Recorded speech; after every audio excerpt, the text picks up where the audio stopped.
मेरे बच्चे, आने वाले कुछ दिनों में तुम्हें बहुत सावधानी बरतने की ज़रूरत है, क्योंकि तुम्हारा शत्रु तुम्हारे खिलाफ बहुत बड़ी चाल चलने वाला है। वो कुछ ऐसा करने वाला है जिससे तुम्हारे जीवन में उथल पुथल मच जाएगी। तुम बहुत बड़े संकट में पड़ सकते हो। मेरे बच्चे, मैं तुम्हें सावधान करने आई हूँ कि आने वाले कुछ दिनों में अगर कोई व्यक्ति तुम्हें कुछ खाने को देता है तो वो मत लेना। किसी और के हाथ का दिया हुआ कभी कुछ मत खाना मेरे बच्चे। मेरे बच्चे, वो व्यक्ति तुम्हारा बहुत करीबी हो सकता है, वो तुम्हारा कोई रिश्तेदार हो जो तुमसे जलता है। इस व्यक्ति के बारे में तुम भली भांति जानते हो मेरे बच्चे। तुम ये भी जानते हो कि वो तुम्हारी तरक्की से, तुम्हारी खुशियों से कभी खुश नहीं हो सकता है। तुमने बड़ा हृदय दिखाते हुए उसे क्षमा कर दिया था, और वो भी अब तुम्हारे सामने ऐसा दिखावा करता है जैसे वो अपनी गलतियों से सबक ले चुका है और वो सच में तुम्हें अपना मानने लगा है। पर मेरे बच्चे, ऐसा कुछ नहीं है। वो आज भी तुम्हारा शत्रु ही है। वो आज नहीं, पिछले जन्म से ही तुमसे शत्रुता निभा रहा है। उसने तो बस एक मुखौटा पहन लिया है, मुखौटा अच्छा बनने का, मुखौटा तुम्हारा शुभचिंतक होने का।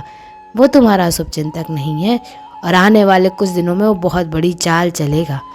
वो अपना असली रंग तुम्हें ज़रूर दिखाएगा मेरे बच्चे, पर तुम्हें बहुत ज़्यादा सावधान रहने की ज़रूरत है। और सिर्फ तुम्हें ही नहीं, तुम्हारे परिवार के हर एक सदस्य को सावधान रहने की ज़रूरत है, क्योंकि उससे तुम्हारी सफलता नहीं देखी जा रही है। तुम्हारे घर की सुधरती आर्थिक स्थिति उससे नहीं देखी जा रही है। तो वो कुछ ऐसा करने वाला है जिससे अचानक से ही तुम्हारी तबीयत खराब होने लगेगी, या तुम्हारे परिवार में किसी की तबीयत खराब होने लगेगी। वो अचानक से कुछ ऐसा करेगा जिससे तुम्हारी आर्थिक स्थिति डमाडोल हो जाएगी। तो सावधान रहना। ऐसे व्यक्ति का कुछ लेना भी मत। वो तुम्हें कुछ भी दे, हो सकता है वो तुमसे मिलने के बहाने तुम्हारे घर में कोई चीज़ ले आए और जिसको तुम अपने घर में रखो। तो ऐसे व्यक्ति का कुछ मत लेना मेरे बच्चे। ऐसे व्यक्ति की कोई भी चीज़ को अपने घर में मत रखना मेरे बच्चे। तीसरा संकेत ये होगा कि तुमसे आने वाले कुछ दिनों में कोई इंसान पैसे की मांग करेगा या किसी प्रकार की किसी मदद की मांग करेगा। एक बार विचार ज़रूर कर लेना कि तुम किस इंसान को और किस व्यक्ति को वो पैसे दे रहे हो, क्योंकि हो सकता है वो पैसे तुम्हें वापस कभी मिले ही ना, तुम्हारे वो पैसे डूब जाएं। इन दिनों में मैं तुम्हें बहुत संकेत दूंगी। तुम्हारी अंतरात्मा तुमसे बहुत कुछ कहेगी। कोई भी निर्णय लेने से पहले एक बार अपने इंट्यूशंस, अपने अंतरात्मा की आवाज़ को ज़रूर सुनना। कोई भी निर्णय लेने से पहले एक बार विचार करना, अतीत में हुई चीज़ों का, लोगों ने तुम्हारे साथ क्या छल किया, लोगों ने क्या क्या किया है, उस बात पर विचार करके फिर कोई निर्णय लेना।